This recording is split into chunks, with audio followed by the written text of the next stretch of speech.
Baik, Bapak Ibu Jemaat, mari kita berdoa untuk firman Tuhan. Bapak, terima kasih malam hari ini kami bersekutu untuk memuliakan nama-Mu, mendengar firman-Mu dan mendapatkan kekuatan baru untuk menjalani hari-hari hidup kami. Urapi hamba-Mu dan seluruh umat-Mu yang hadir.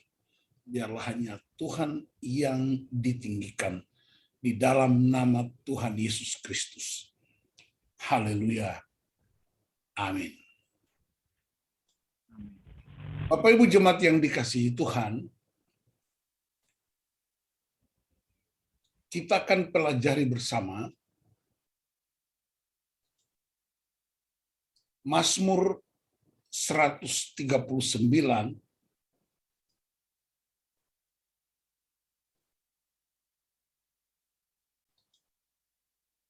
ayat 14. Demikian firman Tuhan. Apa yang mempesona kamu? Aku bersyukur kepadamu oleh karena kejadianku dahsyat dan ajaib. Ajaib apa yang kau buat, dan jiwaku benar-benar menyadarinya. Itu pengakuan pemazmur tentang kebesaran Allah. Dan saudara-saudaraku, dalam perjalanan hidup manusia, kita pernah mengagumi hal-hal yang menjadi karya manusia. Kita pernah terpesona karena berbagai karya manusia. Orang terpesona dengan pesawat jet pada waktu pertama kali diluncurkan. Orang terpesona dengan Apollo 12 yang naik ke bulan dan mengitari bulan. Bahkan orang juga akhirnya terpesona dengan teknologi yang begitu canggih, yang menjangkau setiap orang di setiap pelosok di seluruh dunia. Tetapi kita harus jujur mengatakan bahwa kekaguman-kekaguman itu seringkali tidak berlangsung lama. Ya, peristiwa-peristiwa itu membuat orang begitu terpesona dan mereka mempercakapkannya hampir setiap hari, memenuhi ruang-ruang publik. Orang mempercakapkannya, apakah itu di koran-koran, di televisi, di warung-warung, di restoran, di hotel, di gedung gereja. Dan akhirnya semua yang canggih-canggih yang dikagumi itu lama-lama jadi biasa saja. Orang udah naik ke bulan nggak lagi menjadi berita utama. Semua kecanggihan-kecanggihan sudah tidak lagi menjadi sesuatu yang dicari-cari dan dikejar-kejar.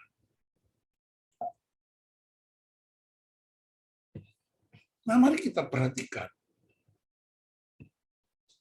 Pemazmur mengagumi kebesaran Allah. Mazmur 139, dia mengakui Allah begitu mengenal kita lebih dari siapapun. Allah mengetahui jadwal-jadwal kehidupan kita. Allah mengetahui pikiran kita. Maksud-maksud yang baik, maksud-maksud yang buruk, bahkan perkataan-perkataan kita. Dalam ayat 1-4, pemazmur mengagumi kebesaran Allah. Pada ayat 5 dan 6, dia mengagumi pengetahuan Allah yang begitu hebat dan dahsyat itu. Bukan main pengetahuan Allah itu. Dan pemazmur mempercakapkannya dan mengakuinya begitu hebat. Saudara-saudara, Pemazmur juga mengagumi kuasa Allah. Dia memuji Allah atas terciptanya kehidupan. Dia terpesona dengan karya Allah sejak janin sampai tubuh ragawi yang sempurna. Kejadianku dahsyat dan ajaib. Bahkan dia mengagumi kuasa Allah yang melampaui perhitungan manusia. Itulah kekaguman dari seorang pemazmur. Dia juga mengakui dan mengagumi kedaulatan Allah. Allah lebih berkuasa dari musuh-musuh si pemazmur. Bahkan pemazmur meminta supaya hatinya menjalani PCR. Dia melakukan cek sampai sedetail-detailnya. Itulah kedaulatan Allah yang tidak bisa ditolak oleh seorang pemazmur. Pemazmur juga mengagumi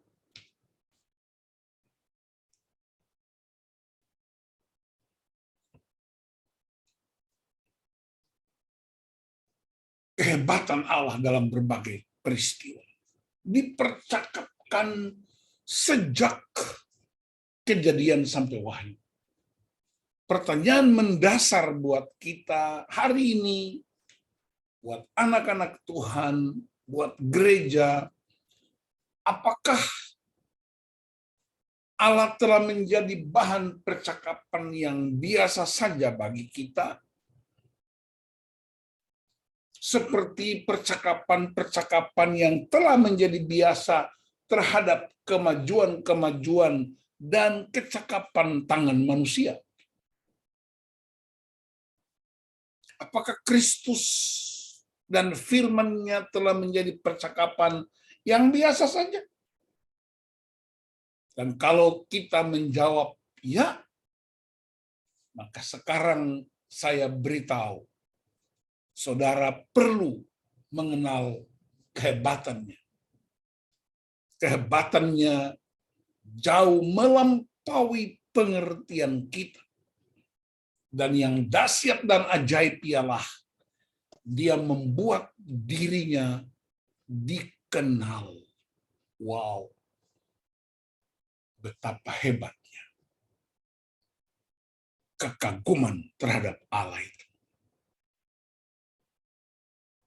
Suatu kali Rasul Paulus menegur dengan keras orang-orang di Galatia.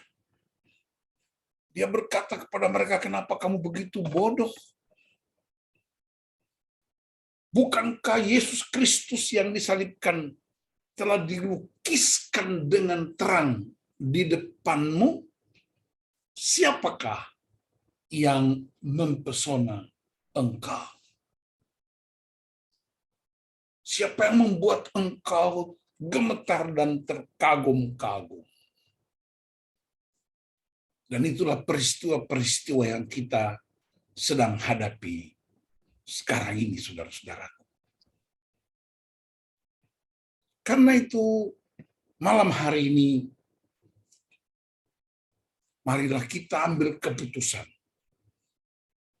untuk mengagumi, untuk terpesona, bahkan sampai kita gemetar karena keagungan kemuliaan Allah sejak bayi sampai menjadi orang-orang yang lanjut usia. Saudara-saudara, penting bagi kita untuk mengerti, penting bagi kita untuk mengalami, karena hari-hari ini yang dikagumi manusia ialah tokoh-tokoh yang seolah-olah hebat dalam pekerjaan mereka. Yang dikagumi dan membuat orang terpesona ialah karya-karya buatan manusia. Yang membuat orang terkagum-kagum dan terpesona ialah peristiwa-peristiwa alam yang muncul. Di dalam masa Advent, masa pengharapan, masa penantian, saya encourage jemaat untuk kita terus mengagumi dan terpesona dengan kebesaran dan kemuliaan Allah. Tadi pagi saya mengikuti sebuah upacara wisuda para sarjana teologi. Saya dapat undangan dari anak kita Erni Hura. Dan dia mengharapkan saya hadir melalui Zoom. Saya hadir sebagai orang tua. Dan saya ikuti sejak awal sampai menjelang detik-detik terakhir. Di sana ada tepukan tangan. Di sana ada pergeseran tali topi wisuda. Bahkan ada satu yang menarik. Satu mahasiswa sarjana yang diwisuda oleh saudaranya sendiri karena menggunakan virtual, dia tidak bisa hadir secara fisik. Saya mendengar sambutan-sambutan, saya mendengar khotbah, saya mendengar orasi ilmiah, walaupun tidak sampai selesai. Tapi membuat orang terkagum-kagum. Ada cerita tentang perjuangan di kampus. Ada cerita tentang berbagi hidup bersama. Tapi saya ingat seorang Charles Swindoll di Theological Seminary di Dallas, di Amerika Serikat. Ketika mahasiswanya mau diwisuda, setiap nama dipanggil, semua orang bertepuk tangan karena mereka boleh mendapat gelar sarjana. Ketika rektornya itu Charles Swindoll memberi sambutan, dia bilang begini, hari ini saya tidak bertepuk tangan untuk wisudamu, tapi saya tunggu 30 tahun lagi, apakah Anda layak mendapatkan tepukan tangan?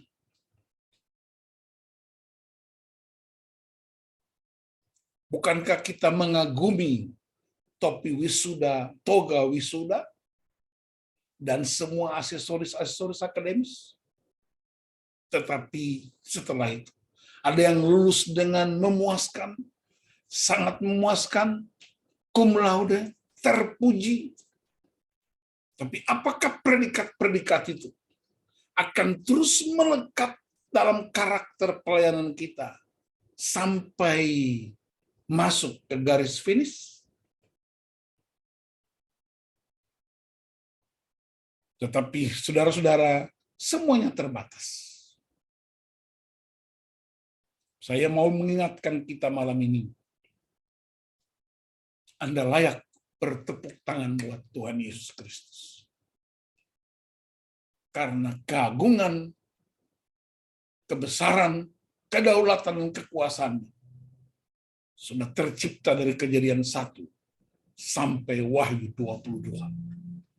Kejadian 1 dimulai dengan pada mulanya Allah. Dan Wahyu 22 menutup dengan amin. Wow. Berarti seluruh proses perjalanan itu sempurna.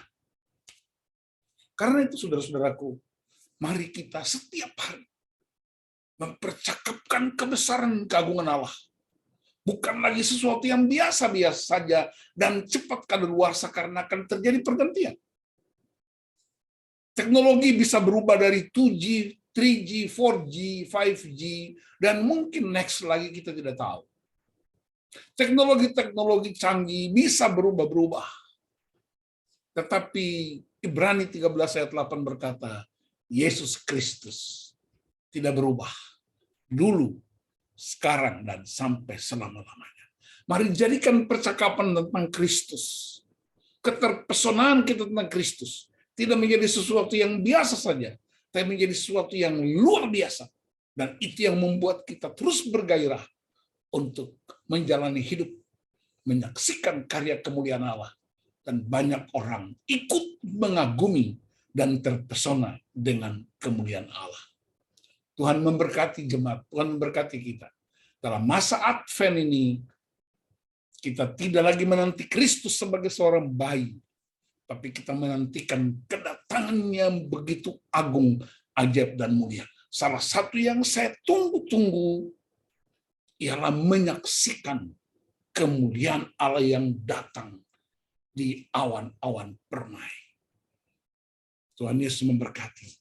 Kita berdoa untuk firman Tuhan. Bapa, terima kasih. Biarlah malam ini kami semua terus ada dalam track seperti pemazmur yang mengagumi kebesaran, mengagumi kemuliaan, mengagumi kekuasaan, dan terpesona dengan kuasa kemenangan Kristus. Janji-janji Tuhan sudah digenapi. Pengharapan kami tidak pernah berubah. Dan biarlah hidup kami juga membuat banyak orang boleh terpesona dengan Kristus yang kami sembah. Di dalam nama Tuhan Yesus Kristus, kami bersyukur untuk firman Tuhan. Haleluya, haleluya. Amin.